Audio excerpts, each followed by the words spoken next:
Vicki and Annette, mum and daughter here from Minerva, and we're back again this month with another sewing Q&A video.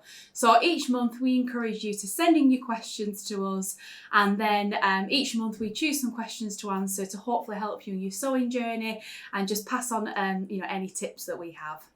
So let's jump into the questions. We've got 5 different questions today. The first one is from Carol, and Carol says, I'm looking to make a cardigan, simplicity pattern 8951. What advice would you give me when making buttonholes in rib fabric? So I do think this is a good question because obviously it's not just specific to that pattern, is it? It isn't, it's, no. Putting buttonholes in any knit fabric can pose a challenge, can't it? We did have a look at that pattern, and it does have a band round the edge, doesn't it? Yeah. And I think if you interface the full band, remember a few times back on the Q&As, we said about if you only interface half of it, the top half can ride. Yes. So that would certainly happen with buttonholes. So interface the whole band. Yeah. And that it adds stability to a knit fabric, doesn't it? You know, stops it stretching out as much, which is a problem when it comes to buttonholes, isn't it? Because you've so many stitches in such a small space, haven't you? Yeah. Obviously, it changes a little bit if it's just an interfaced.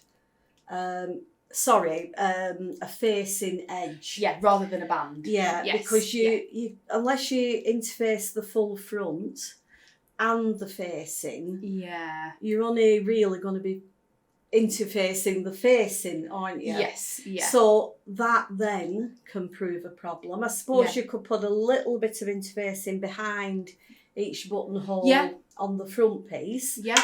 But also, a lot of machines now have a stretched buttonhole stitch. All right, okay. I would possibly still use that, even though you're interfacing it. Yeah. A big one is corded buttonholes, where you would use what used to be called buttonhole twist thread.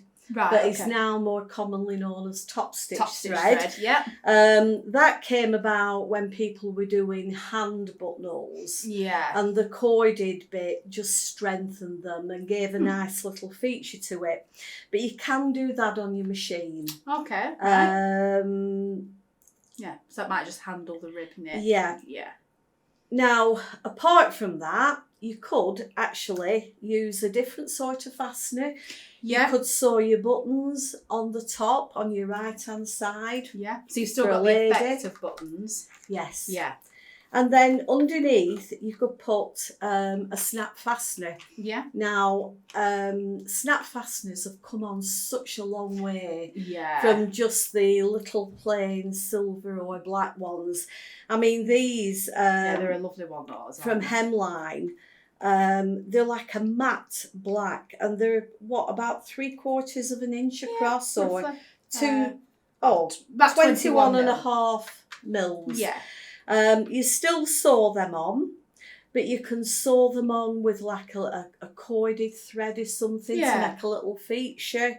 And I just think they're great. Yeah, yeah. And they look so much nicer having those, don't they, than just like the plain ones you would get, typically years ago. Absolutely, yeah. And there's a bigger choice as well, isn't there? Not just black ones. On the website.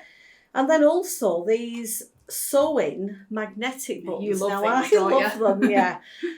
You actually sew the top half and the bottom half on just like a button. It has 2 holes. Yeah.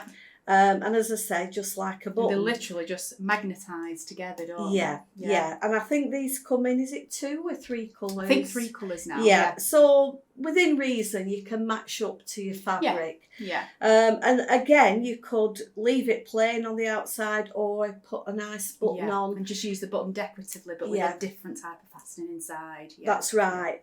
Going back to buttonholes, always practice. Yeah. And if all fails, they are just a couple of choices for you. Yeah. I mean, I'm one of those people. Everyone has a sewing nemesis, don't they? And buttonholes in my thing. I really dislike. They annoy me sewing them, honestly. And no real reason why. Just if I know a project's got buttonholes on it, it just, I have this thing about it. Which is daft. I keep trying to tell you that the buttonholes on the machines we have now, they're a faff machine, and they have these sort of elongated foot where, you know, you put the measurement of your button in. They're so easy, but you still have that fear, don't you? It's just that, it's sometimes not even a fear as such, it's just quite laziness maybe as well. Well, not just that, but I don't know, it's just this thing with buttonholes, I can't explain it. But yeah, that's why I really like these sorts of things as an option, because you really get options, the you really get the look of it, and it's a really nice type of fastening as well, isn't it? And I think we even have some really big brass ones. Yeah, there's all different ones. They're on the website. Superb. They really are. So hopefully a few options there, but I think probably number one, well, two main takeaways if you really want to do the buttonhole is interfacing and practice on scrap first. Absolutely. And when I say on scrap of the same fabric. Yeah. I think a good tip to follow is whatever buttonhole you're doing is always do a practice one.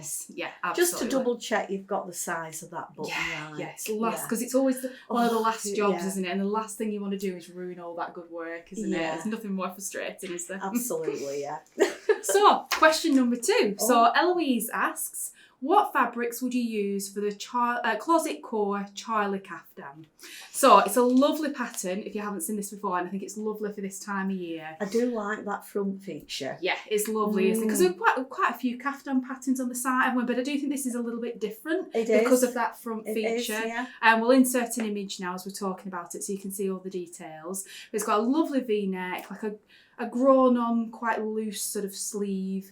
This beautiful band detail at the front, and then there's 2 different options, isn't there? One that's got like a gathered skirt, and then one that's got these sort of like seam lines. I wonder if the pockets are in that seam line. Let's have a quick look. Yeah, ruby pockets. Oh, they're there. Yeah, on the other side. That's something I would like. Yeah. So there's a slightly more fitted option, and a more like sort of boxy fit option as well, isn't it? Yeah. So yeah, lovely pattern. Now in terms of what the fabrics the pattern suggests, so it's saying light to medium weight wovens such as linen, chambray, tencel, rayon challis, crepe de chine, silk, chiffon, and voile, lawn and voile. So loads of different options. So really, any fabric that's a medium weight, light to woven weight.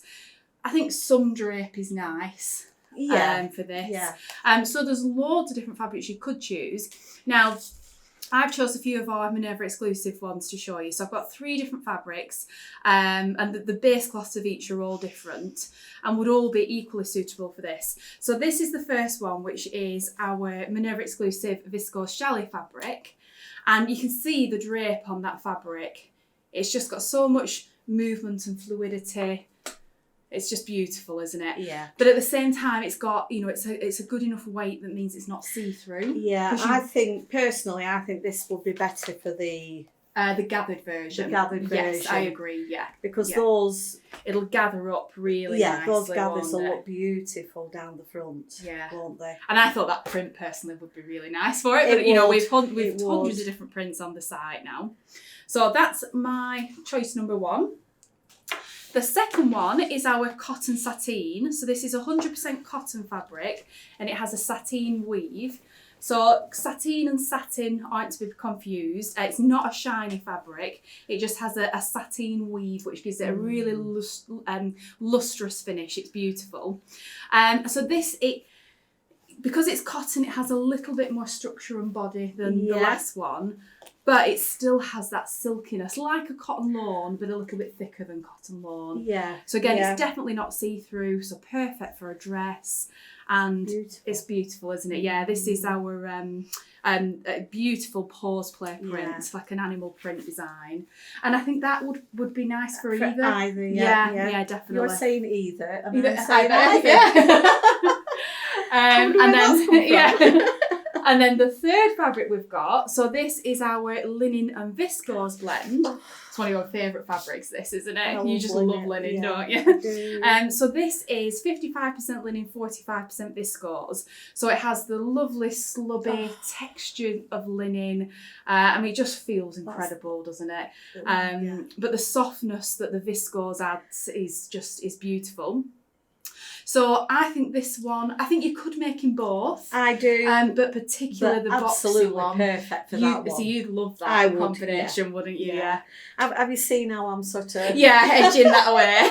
Let's take home with you. Yeah. I'll have to have a good look at that. Yeah, I think that'd be a really lovely pattern for you, actually. Yeah, yeah. And again, I thought this print, it would just be lovely for summer And holiday, even though wouldn't there's, you know, quite a few seams in it, and then that little sort of block or block, band, plaque. Yeah. Plaque? No, it's not the right word. Yeah, is block. it? Yeah. Just at the front, you've got sort of a centre seam. There's no seam at the back. Yeah. So that'd show off the print very nicely. Yeah, but I was just thinking in something like, in a big, busy print like this, it wouldn't matter. Yeah, you wouldn't even consider pattern matching, would you? It'd just be...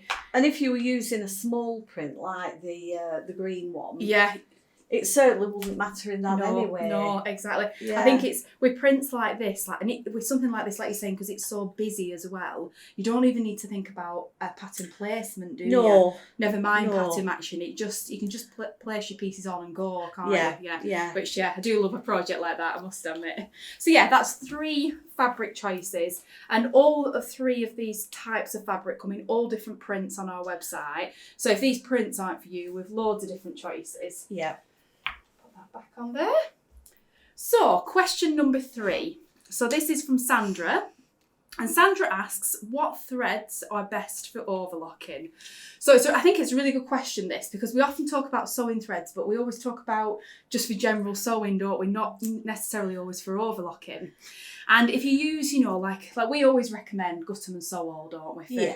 For most sewing projects. But if you use that on an overlocker, I mean, it just eats thread, doesn't it? So it will cost you too expensive. Too expensive, to use. Yeah, absolutely. Yeah. And traditionally, most people, you would think for overlocker threads, you would think of a cone of thread, because you need more quantity of thread, don't you? However, we do these quartz threads, quartz moon threads, which have 1,000 metres on them. So they're equivalent of 10 Gutterman 100 metre sew all threads. So they are actually still, they're 10 times bigger. And I think that I use these all the time for my overlocker. You do, don't you? Yeah. I think I'd sooner have multiples of 4. Because mine's a 4 thread. Well, yours is a 4 thread, isn't it? Yeah. Multiples of 4, but in a lot more colours. Choice. I agree, Whereas, I mean, it's not just that you're paying out more, it's storing these as well. Whereas, even a shoebox size would hold a lot of them. Oh, yeah. And I tell you what I do as well, if sort of a mixture, say that one, I might have a black thread on, and maybe 3 different shades of grey. Yeah. So when I go in my box for moon threads for my overlocker, I don't necessarily pick 4 black. Yeah. I will pick 4 shades of grey. It's a good way to use your ends as well, isn't it? Like, just odd bits you might have, and then nothing goes to waste then, does it? Absolutely, yeah. Another thing with your overlocker, the looper threads use more thread, don't they? So always make sure that you, within reason, when you can, alternate the threads over, and then it kind of uses them to the same amount then, doesn't it? If you want to. Yeah. So that's our number 1 recommendation, isn't it? Moon thread. Something else I do, talking over Gutterman, if it's a particular colour and I'm bothered over if a seam just stretches a little bit and may show the stitches a little bit, I do use a Gutterman in the first needle. Yeah, you can do that, can't but you? Never. Yeah, not even in the second needle, but certainly not on the end ones. Yeah, exactly. But so if you do have a very young, because this comes in, I think it's roughly about 150 colours, so it's a lot, but Gutterman comes in over 400 colours. Yeah. So just sometimes you need that precision. Yeah, exactly. Yeah. So yeah, that is an option, isn't it? Because Gutterman for the first thread in the needle, and then a moon thread in the rest, or one of the others we're going to come to. But yeah, this way, because obviously you need 3 or 4 spools of thread for an overlocker, don't you? Which adds up the cost, doesn't it? So these are, a really good value price for a very good quality thread, and lots of colours in them as well. So going on from that, then we go on to spools, which these that I have on the table here are all different types of overlocker thread. I'm quite interested in learning about these. Yeah, now. So first of all, we have we'll do these ones first. So this is the quartz moon thread. So the same as the little spools we've just been looking at, but it's, the corns instead, which have 5,000 yards on these. So these are 1,000 metres, and these are 5,000 yards, which is roughly 4,500 metres. So, there's considerably more on these. So I know lots of people, if you're doing a lot of sewing, certainly a lot of the same colour, then these definitely work out really good value for money. And you're not having to change your thread all the time as well. Absolutely, yeah. So they do have this bit replace these, don't they? And it's the same quality as the moon thread, but there's a lot less colour choice in these. That is the only drawback to them. Yeah. But that's number one. The second one we've got, so this is very similar to the moon thread, except this is our budget thread. So it's the best value thread that we have. And we have sold this for years and years and years, probably decades now at Minerva. And we have people that religiously come back to this thread and love it. So even though it's a value thread, it is still a good quality one. And that comes in a good amount of colours, this thread. It's really, really good range. And then this one that we have, so this is just a slightly thicker thread than this one. It's a quartz moon thread as well, and still has 4,500 metres on, but you can see the difference in the size of the spool there, the thickness. And it's same amount of thread. So this one is the 75 thickness, it's just a thicker, stronger thread. This only comes in 4 colours, so it's definitely more specialist. Right. But it's there if you want a thicker, stronger thread. Yeah. And still, on that more sort of budget side. Then we come on to this thread, which is a nylon thread. And this is just like the strongest thread we have. So if you're going to be, I think this is really good if you're going to be sewing things like, like sort of outerwear, maybe like some sort of covering for something, or bags, cushion covers, seat covers, things that might take a lot of strain or are outdoors. Bags take a lot of strain in certain fabrics, don't they? So basically anything that you need super strength, this is the one that you need. Excellent. Then we come on to the Mettler Seriflock thread. So this one is an unusual one really, because we sell this predominantly for a normal machine stitch, and because it has elastic, not elastic, but it has give within the thread, it means that when you sew a straight stitch with it on a fabric, on a normal sewing machine, it will stretch and give with your fabric. That's what it's most popular for. However, it is technically an overlocking thread. And what it is, like you won't be able to see this on camera, but if I show you that, Mum, can you see how when you stretch it, it looks like a normal thread, when you pull it taut rather. And when you release it, the thread sort of spreads, and you can see different fibres that make up the thread. It's unusual, isn't it? Yeah. And what that does is apparently, so it's very good for sewing either woven or knits on your overlocker, but particularly good for fabrics that fray a lot. All right. So you can imagine like a tweed or a boucle, something loosely woven, or a knit, like maybe our sweater knits that fray quite a bit.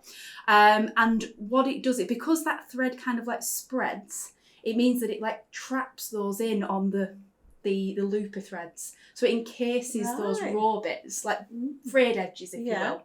So that's where that one comes in particularly well. But I do think as well, because it's got that natural give in it, if you use this on your overlocker, which gives the stitch stretch anyway, it'll be extra stretchy on a knit fabric if you need it to be. So yeah, that's another one. And then the last 4 that we come to, these 4 here, these are all our Gutterman overlocker threads. So I'd say these are the creme de la creme of threads. You know, Gutterman is just an amazing thread brand. Such good quality. Yeah, can't recommend them highly enough, can we? But they are pricier. Yes. There's no getting away from that. So this one, the Overlock thread. So this is the sort of like regular overlocker thread. It does come in lots of different colours. So you know, if you want a choice of colours to try and match your thread, to match your fabric, then that's the one you're going to get the biggest choice of colours in. Yeah. And they do also say as well that, you know, it could also be used for hand sewing and just regular sewing jobs as well. It's a, you know, quite a normal thread, if that makes sense, but it comes on spools, so you can use it on the overlocker. Now, the next 3, these are definitely, we're going more specialist now. So the first one, so this is the Bulky Lock 80 overlocker thread. Now, when you look at this thread and compare it to some of the others, you can physically see that it's thicker. It's considerably thicker, isn't it? So this one, it's particularly good for when you're sewing thicker fabrics.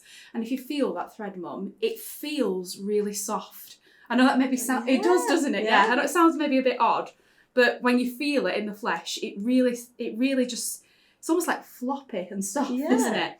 And what that means is, so say you were sewing like a fleece fabric, or a French terry fabric, or a sweated fabric, something like that, the seams, when they're stitched, remain nice and soft and supple.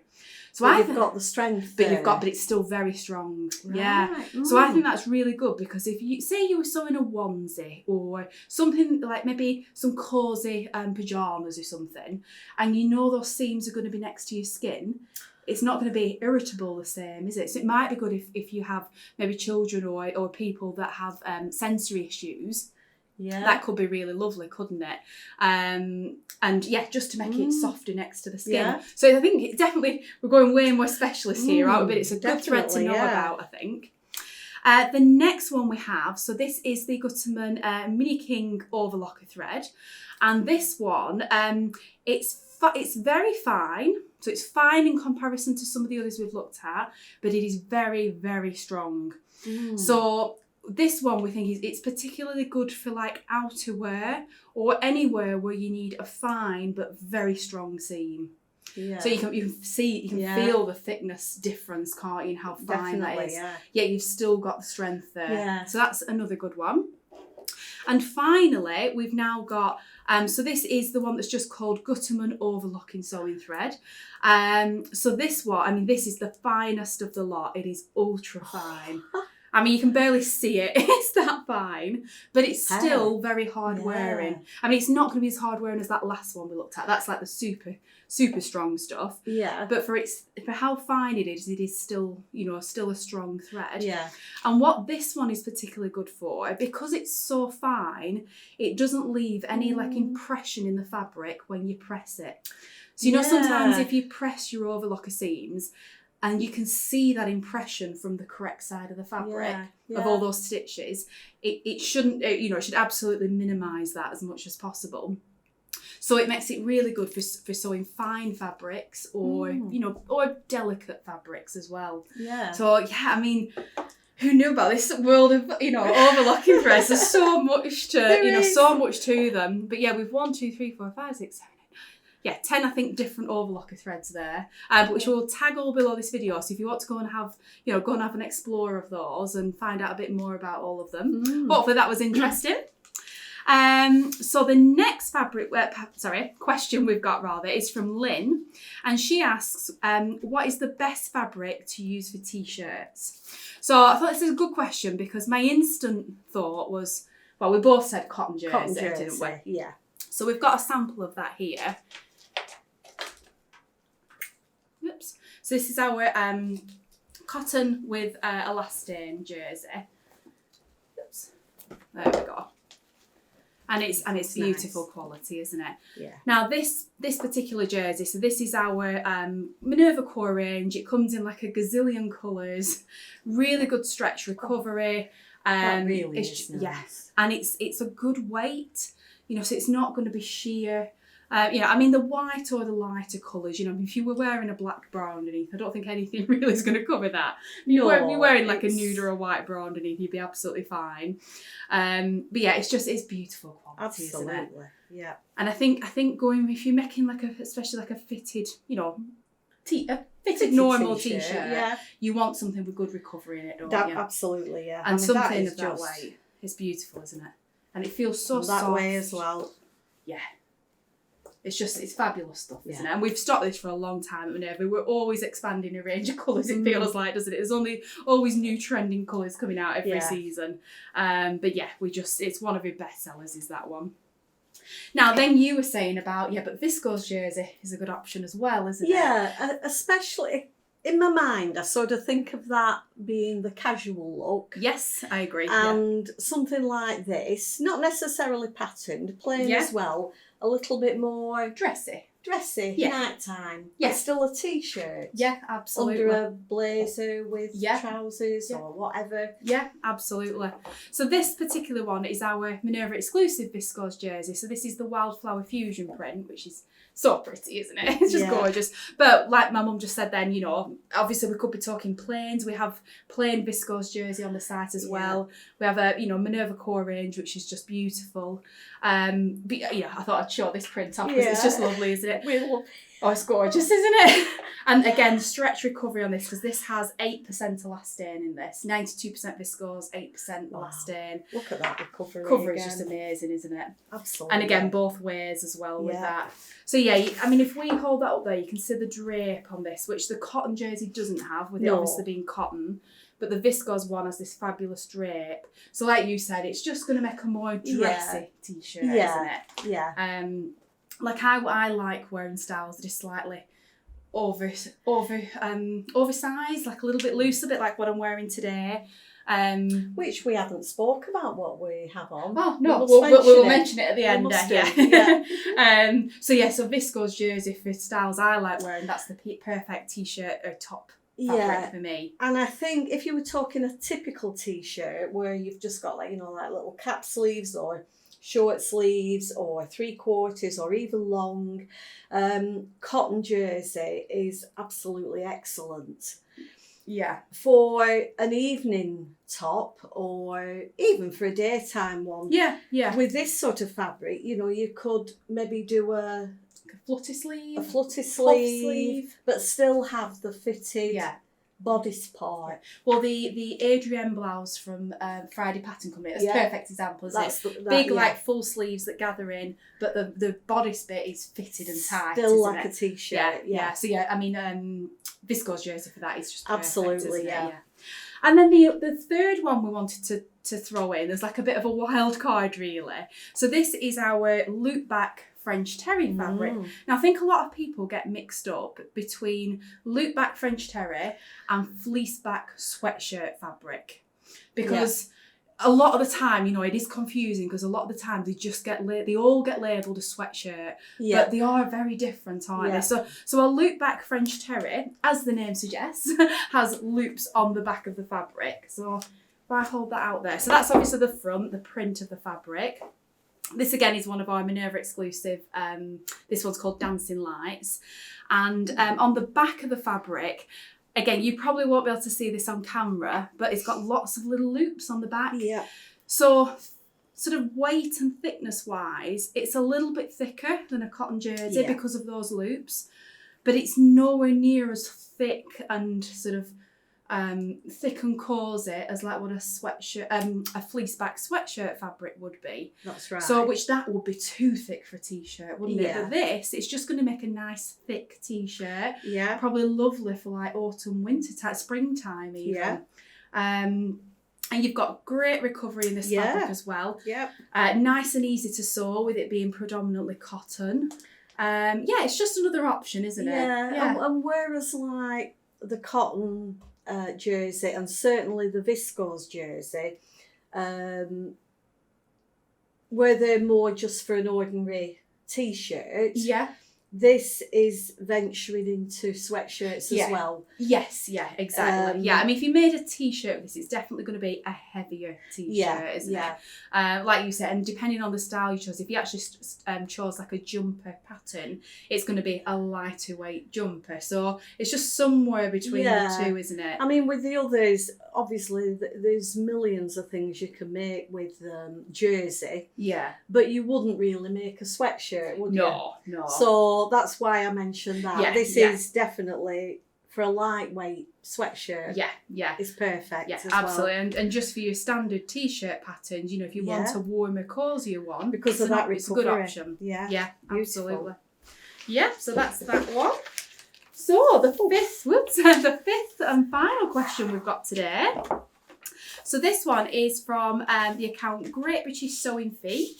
So she says, I would really appreciate some tips on how to get darts and seams to match up precisely when joining two pieces together. It's so annoying when it's all pinned in place and then it still ends up a couple of millimetres out once sewn together. So I totally sympathise with this. And sometimes, like you said, when you pin it, and you go to so much effort, and then it's just out a bit. It is annoying, isn't it? Yeah. And where do you start with that? I mean, it causes problems all the time. To match you've been up. sewing forever since you were a little girl, haven't you? And you said to me when we saw this question, didn't you? Like, it's, you still will sew a seam that you've pinned, with an inch of its life to make sure it's perfect. Yeah. And it can still then be a little bit out. Yeah, and it's so annoying because then you're unpicking and... I mean, I will say here, I wouldn't be unpicking. I'd leave it unless it was really bad because I'm not that much of a perfectionist. I won't leave it. You would unpick, wouldn't you? I will unpick. Yeah. I'm letting all your secrets out. I know. Everybody will be looking. Examining my seams. Maybe don't. These days, I must admit what I do. If it's say just one and it's a waist seam or something like that, I get it pinned. Make sure it's absolutely perfect from every angle, and then I actually hand sew that little bit. So what, like an inch? A back stitch? No, actually on. Well, sorry, you mean the length? Yeah. Yeah. About an inch to an inch and a half. Yeah. Just either side, like of that of the seam. Yeah. And I just use a little back stitch. Yeah. And that every single time has kept it perfect. Right. So it does work then. Yeah. Yeah. Recently. And if you've a full dress and you've only them two to worry about, why not just take 5 minutes to do that? I'm smiling, thinking it would be. I would love to be that person. Now, what Vicki may use, the quick fix, which I'm pretty new to this glue. And I have been using it for all sorts. Yeah, you love it now, don't you? So this is I've never used anything like that in my life. Yeah, I mean, you don't like glue and sticky things glue. anyway, I do hate glue. Yeah. That the runny. Yeah, just the thought of it like messing. Yeah. And as for super glue, I cannot abide it. So these are the Prim Aqua Glue Markers. That's the name of the product. So I did approach it with caution. Yes, I mean, you needed some convincing. I did, didn't you? I did. But these are so good, aren't they? They are, so I mean, how would you describe it? It's like a pen, isn't it? And then when you take the lid off, it's like looks like a lipstick. Like a lipstick, yeah. And you just kind of like rub it and it's yellow, isn't it? So you can see where you're putting it. But it's just great for like temporarily holding fabrics in place. Yeah. So for your seams, if you didn't want to do like the hand back stitch, like what my mum said just then, if you just put a little bit of this glue along it, hold it in place, that will it holds it along the whole section, whereas your pins still allow it to manoeuvre a little bit, don't they? Just shift that little bit. Yeah, and it only needs to be like 2 millimetres out to annoy us, doesn't it? Yeah. Just a couple more things going back to the sewing. If it's where you can press the seams open, and then put them together, you can actually see that stitching line, and you can put a pin through where the stitches are, and then through where the stitches are on the second piece, and have your pins that way on your fabric rather than that way. Yeah. That certainly helps. Yeah. And another one is that if your seams are overlocked together or you've used an overlocker, have one lying one way and one lying the other. Yes. And then you haven't got that bulk all going one way. Yes. So they're just, I suppose... when you've got the bulk all on one side and not on the other, it kind of can make you a bit like when you go through that bit on your machine, can't it?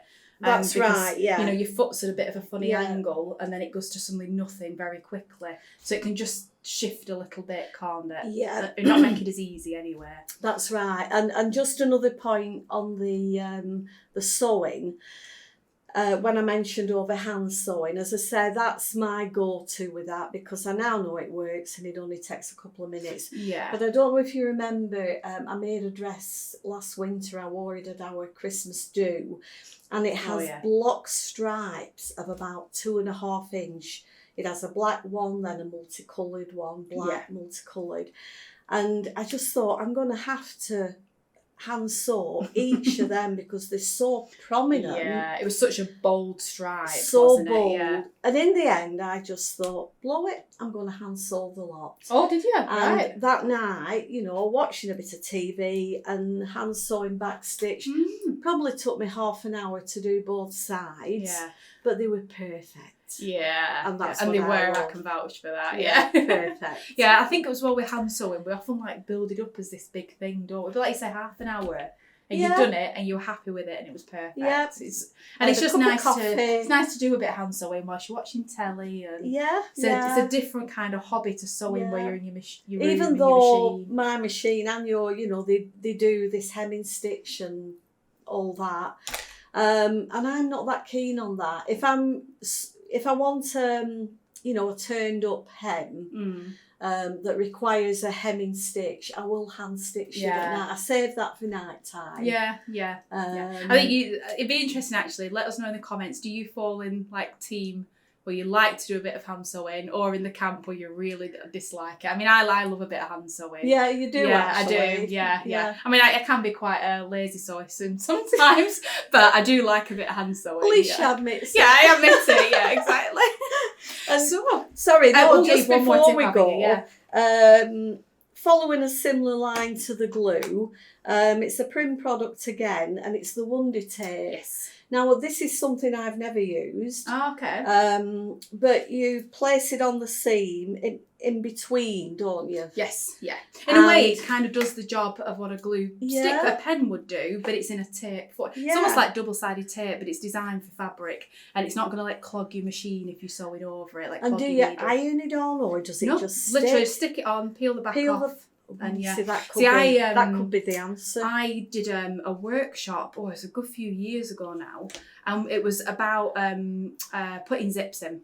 I kind of just ended up on this course. It's a long story, but it was very good nonetheless. And the technique the instructor showed us on putting an invisible zip in was using Wonder Tape. Wow. So it held your zip sides in place.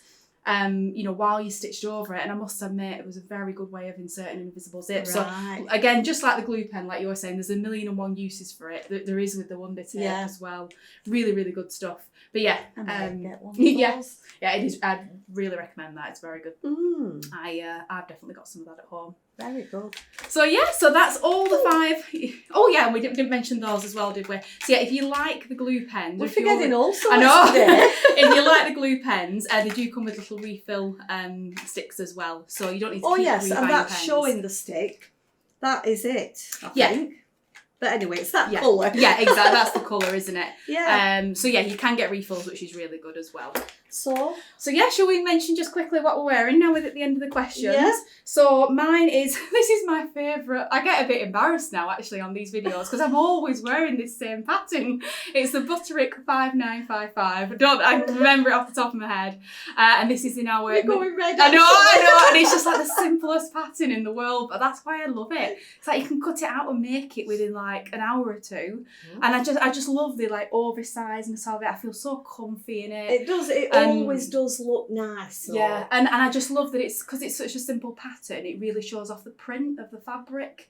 you know, and I just love wearing prints. And then the fabric is, the name of the print is called Dynamic Brushstrokes, and it's one of our Minerva exclusives, viscose chalet. So really soft and drapey and really, It's lovely. pretty. Yeah.